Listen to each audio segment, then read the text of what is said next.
أهلا بكم مشاهدينا الكرام في حلقة جديدة من تعلم برنامج المونتاج VN من الموبايل من الصفر للاحتراف. سنتعلم عن طريقة عمل هذا التأثير على الشخصية باستخدام VN، وتستطيع تطبيق نفس الشرح على CapCut بنفس الأدوات.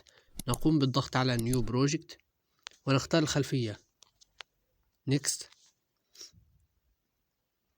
ونتوجه إلى آخر المقطع لنزيل العلامة المائية بدون أي رسوم، ونضيف طبقة فوق الخلفية ونضع الشخص، ثم نقوم بتكبيره بحجم الشاشة أو بالحجم الذي تريده من خلال خيار الفت، وأقوم بعمل دوبليكيت أو تكرار للطبقة. وفي الطبقة التي في الأعلى نقوم بتعديل وضبط الألوان والسطوع.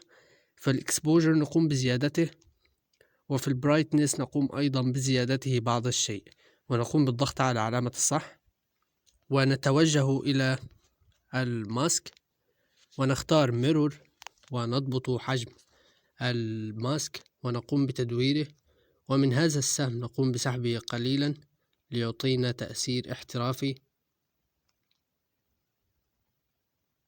ونرفعه بعيدا عن الشخص، ونضيف كي فريم ونتحرك ثانيتين مثلا أو عدد الثواني التي تريدها، ونضيف كي فريم آخر ونحرك الماسك بهذا الشكل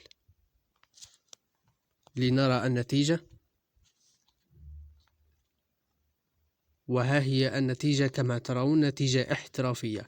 فلا تنسوا الاشتراك في القناة وتفعيل زر الجرس ليصلكم إشعار بالفيديوهات الجديدة، وانتظرونا في حلقات قادمة لتريكات مونتاج احترافية.